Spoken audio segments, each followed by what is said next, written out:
क्या एक दंपति के संपूर्ण जीवन का आधार केवल सेक्स ही है? क्या सेक्स के बगैर स्त्री पुरुष के वैवाहिक संबंधों का कोई अर्थ नहीं रह जाता? मैं इसको नहीं मानती। सेक्स पति पत्नी के रिश्ते का एक हिस्सा है। इसके बिना भी रिश्ते को निभाया जा सकता है, क्योंकि सेक्स से ही संपूर्ण रिश्ता नहीं बनता।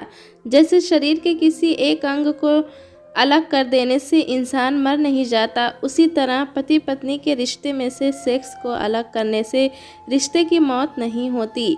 हम दोनों तो सच को जानते हुए इस रिश्ते में बंधे हैं। सेक्स संपर्क के बगैर भी हम इस रात को आनंदमय बनाएंगे।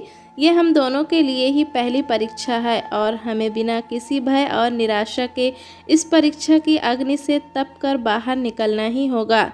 ये कहते हुए शादी के लाल जोड़े में लिपटी हुई पूजा ने एड्स से पीड़ित अपने पति का सिर अपने सीने पर रख लिया। ऐसा करते हुए उसके चेहरे पर जरा सा भी डर और घबराहट न थी।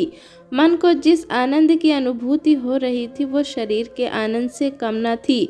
सुहाग रात पर उन दोनों ने एक दूसरे से बहुत सी बातें करते हुए बिता दी। पति पत्नी के बजाय एक दोस्त की तरह उनको एक दूसरे को अधिक जानने का मौका मिला। पूजा राहुल के मस्तिष्क को मृत्यु भय से मुक्त करके उसके भीतर एक नया विश्वास जगाने में सफल रही। सुबह की किरण फूटने से कुछ देर पहले ही दोनों की आंख लग गई। पूजा की आंख खुली तो सुबह के 8 बज रहे थे। रोशनी काफ़ी फैल चुकी थी। राहुल अभी भी सो रहा था। पूजा दर्पण के सामने खड़ी हुई खुद को निहारने लगी। उसका दुल्हन वाला मेकअप वैसे के वैसा ही था। वस्त्रों पर सलवटें भी नहीं आई थी। कलाइयों में पड़ी कांच की चूड़ियां भी वैसी की वैसी ही थी। कमरे के अंदर क्या हुआ था वो उन दोनों के बीच का राज था, मगर सबको ऐसा लगना तो चाहिए कि उन्होंने सुहागरात मनाई थी। यह सोचकर पूजा ने पहले अपने बंधे हुए जूड़े को खोला और फिर उसको बेतरतीब से दोबारा बांधा। होठों की लिपस्टिक की गाढ़ी लाल रंगत को फीकी करने के लिए इस तरह से उसको साफ किया कि वो थोड़ी सी होठों के इर्द गिर्द बिखर जाए। अपनी दोनों कलाइयों में पड़ी कांच की कुछ चूड़ियों को अपनी उंगलियों के दबाव से चटक कर तोड़ डाला।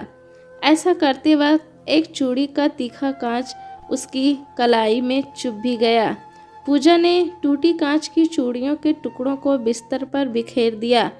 इतना ही नहीं, बिस्तर पर बिखरी फूलों की पत्तियों को भी उसने हथेली से मसल डाला था। सब तरह से संतुष्ट होने के बाद पूजा कमरे का बंद दरवाज़ा खोलकर बाहर निकल आई। कमरे से बाहर पूजा का सबसे पहले सामना अपनी ननद रश्मि से हुआ था। रश्मि की आंखों में अर्थ भरी शरारत थी, जो कि रिश्ते के हिसाब से स्वाभाविक थी। गुड मॉर्निंग भाभी, आपकी आंखें गुलाबी हो रही हैं। लगता है भैया ने काफ़ी परेशान किया है रात को। ननद रश्मि के ऐसा कहने पर पूजा ने पहले तो लजाने का नाटक किया, फिर प्यार से उसके गाल पर हल्की सी चपत लगाती हुई बोली, चुप कर, बच्चे इस तरह के सवाल नहीं पूछते। ननद रश्मि के साथ ही पूजा अपने सास ससुर के कमरे में पहुंची और अपने सिर को साड़ी के पल्लू से ढकते हुए बारी बारी से उन दोनों के पांव छुए। पांव छूने पर आशीर्वाद देती हुई पूजा की सास शकुंतला जी ने उसको अपने सीने से लगा लिया और बोली, सुहागवती रहो बहू, जल्दी ही तुम्हारी गोद भरे और मैं पोते की खुशी देखूं। शादी के बाद दिन आगे को सरकने लगे। बीतने वाला हर लम्हा जैसे कीमती था। राहुल के जीवन की डोर हर बीतते हुए लम्हे के साथ छोटी हो रही थी। पूजा बीतते हर लम्हे को इतने सुख और खुशियों से भर देना चाहती थी कि आने वाली मौत की आहट राहुल को सुनाई ना दे। शारीरिक सुख के अलावा एक अच्छी पत्नी के रूप में जीवन के सारे सुख पूजा राहुल को देना चाहती थी। वो उसकी इतनी सेवा करना चाहती थी कि बाद में किसी बात पर पछताना ना पड़े। पूजा की सेवा और समर्पण के भाव को राहुल खामोशी से देखता रहा और कहता, मेरी ज़िंदगी का सफ़र ज़्यादा लंबा नहीं, इसमें हम सफ़र बनते हुए गलती से भी मुझसे मोह मत कर बैठना, वरना बाद में बड़ी तकलीफ़ होगी। मैं जानती हूँ कि मैं क्या कर रही हूँ और आगे क्या होने वाला है, किंतु इस तरह की बातें करके मुझको कमज़ोर मत बनाओ राहुल। शादी के 5 माह बाद अचानक ही राहुल की सेहत तेजी से गिरनी शुरू हो गई। राहुल का वजन कम हो रहा था, उसके चेहरे की जर्दी बढ़ रही थी और यह देखकर घर के लोग परेशान थे। राहुल की सेहत लगातार खराब हो रही है बहू, पता नहीं क्या बात है। वो काफ़ी लापरवाह किस्म का इंसान है। तुम्हें उसे किसी अच्छे डॉक्टर को दिखलाओ। आखिर एक दिन सास शकुंतला जी ने पूजा को कह ही दिया। उसने कहने के अंदाज से पता चला कि वो बेटे की गिरती सेहत को स्त्री पुरुष के सेक्स संबंधों से जोड़कर देख रही थी। पूजा को इससे हैरानी नहीं हुई थी। वो जानती थी कि राहुल की गिरती सेहत को देखकर लोग ऐसा ही सोच सकते थे। अब किसी को क्या मालूम, अधिक सेक्स तो एक तरफ, उनमें तो सेक्स संबंध बना भी नहीं था। अपने सारे मनोभावों को छिपाते हुए पूजा ने सास से कहा, आप ठीक कह रही हैं माँ जी, मैं कल ही इन्हें किसी अच्छे डॉक्टर को दिखलाने के लिए ले जाऊंगी। अगले दिन राहुल को साथ लेकर किसी डॉक्टर के पास जाने का दिखावा करती हुई पूजा घर से बाहर निकली, किंतु किसी डॉक्टर के यहाँ जाने के बजाय उन्होंने 2 से 3 घंटे एक मॉल में बिताए। थकावट होने पर उन दोनों ने मॉल के रेस्टोरेंट में ही बैठकर कोल्ड ड्रिंक पी और साथ में हल्का सा फास्ट फूड भी लिया। रेस्टोरेंट में बैठे थकी थकी आंखों से पूजा को देखते हुए राहुल ने पूछा, हम जो कर रहे हैं क्या वो अपनों के साथ धोखा नहीं? नहीं, मैं नहीं मानती कि हम किसी को कोई धोखा दे रहे हैं। एड्स से रोज़ाना दुनिया में सैकड़ों लोग मरते हैं। अगर मैं भी मर जाऊंगा तो कौन सी अनोखी बात होगी। मैं समझ नहीं पा रहा हूँ कि तुम मेरी बीमारी को छिपा कर क्यों रखना चाहती हो। एकदम से मेरी मौत के सदमे को झेलने से बेहतर होगा कि हकीकत को जानकर माँ, बाबूजी, रश्मि और दूसरे लोग मेरी मौत के सदमे को झेलने के लिए खुद को पहले से ही तैयार कर लें। मैं भी ऐसा ही चाहूँगी, मगर तुमको एड्स है, मैं ऐसा कभी जाहिर नहीं होने दूंगी।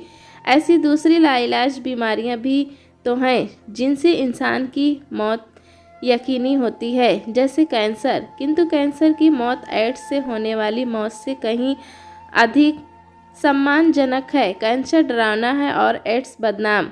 एड्स के बारे में लोगों में अनेक गलतफहमियां हैं, इसीलिए कैंसर से तो केवल इंसान मरता है, लेकिन एड्स से मरने वाले इंसान के परिवार की उसके साथ ही सामाजिक मौत हो जाती है। एड्स से मरने वाले इंसान के परिवार के लोगों को शक और घृणा की नज़रों से देखते हुए एक तरह से उसका सामाजिक बहिष्कार कर देते हैं। मैं नहीं चाहती कि तुम्हारे बाद तुम्हारे अपनों के साथ कुछ ऐसा हो। एक एड्स संक्रामक व्यक्ति की पत्नी होने के कारण समाज में मेरी क्या स्थिति होगी, इसकी शायद तुम ठीक से कल्पना भी नहीं कर सकते। हमारे विवाहित जीवन के अंदरूनी सच को दुनिया तो नहीं जानती। मैं एक शापित जीवन बिताऊं, ऐसा तो तुम भी नहीं चाहोगे। राहुल की समझ में आने लगा था कि पूजा उसकी बीमारी को किन कारणों से छिपा कर रखना चाहती थी।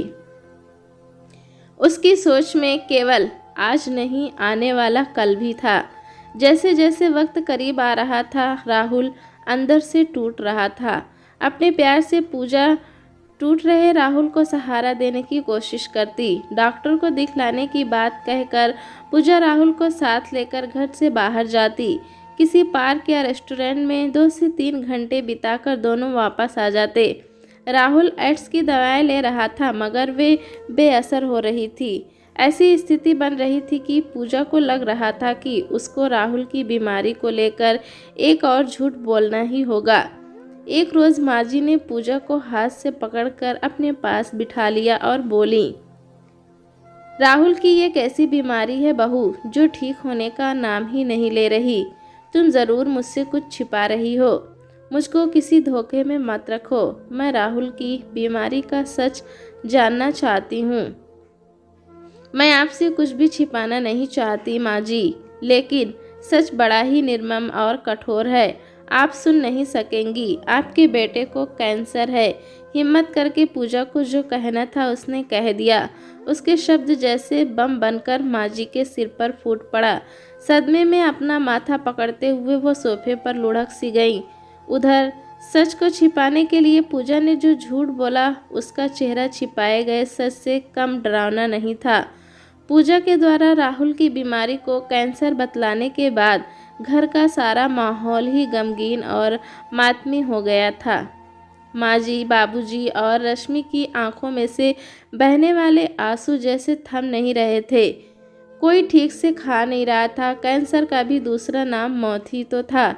जब मौत का पहरा बैठ गया हो तो किसी को चैन कैसे आ सकता था। अंत शायद बहुत करीब था। राहुल का शरीर इतना कमज़ोर हो गया था कि कई बार बाथरूम तक जाने के लिए उसे पूजा के सहारे की ज़रूरत पड़ती थी। पूजा किसी तरह भी कमज़ोर नहीं पड़ना चाह रही थी। हालांकि राहुल की बातें कभी कभी उसको कमज़ोर करने की कोशिश ज़रूर करती थीं। माँ जी और बाबूजी बेटे की हालत देख उसको किसी अस्पताल में दाखिल कराने की बातें करते, लेकिन पूजा इससे मना कर देती थी। इससे कोई फ़ायदा नहीं होगा क्योंकि कैंसर अपने अंतिम स्टेज में है और अस्पताल में रेडियोथेरेपी से इनकी ज़िंदगी और ज़्यादा कष्टपूर्ण हो जाएगी। मैं ऐसा नहीं चाहती। राहुल की अंदर को धंसती निस्तेज आंखें और पीला चेहरा खामोश ज़बान में बतलाने लगे थे कि उसकी जीवन की टिमटिमाती लौ किसी भी घड़ी बुझ सकती है। एक रात अचानक राहुल ने पूजा के हाथों को अपने हाथों में लेते हुए वे शब्द कहे तो पूजा को लगा वो घड़ी कुछ फासले पर ही है। शायद मेरा वक्त आ गया। मेरे हमसफ़र, मेरी ज़िंदगी के उदास सफ़र में हमसफ़र बनने के लिए शुक्रिया। दुनिया और समाज कुछ भी समझे, मगर हम दोनों जानते हैं कि हमारे बीच में पति पत्नी का रिश्ता नहीं, दो इंसानों का रिश्ता है। इसलिए मेरे मरने के बाद कभी अपने आप को विधवा मत बनाना। अपने लिए जो भी विकल्प ठीक लगे उसी को चुनना। राहुल के उक्त शब्द पूजा के मर्म और चीर गए। बड़ी मुश्किल से उसने खुद को संभाला था। राहुल ने पूजा से कमरे की खिड़की खोलने का अनुरोध किया और ये भी कहा कि वो उसके पास बैठी रहे। खिड़की के बाहर चांद चमक रहा था। रात ढल रही थी। राहुल की बेचैनी भी लगातार बढ़ रही थी।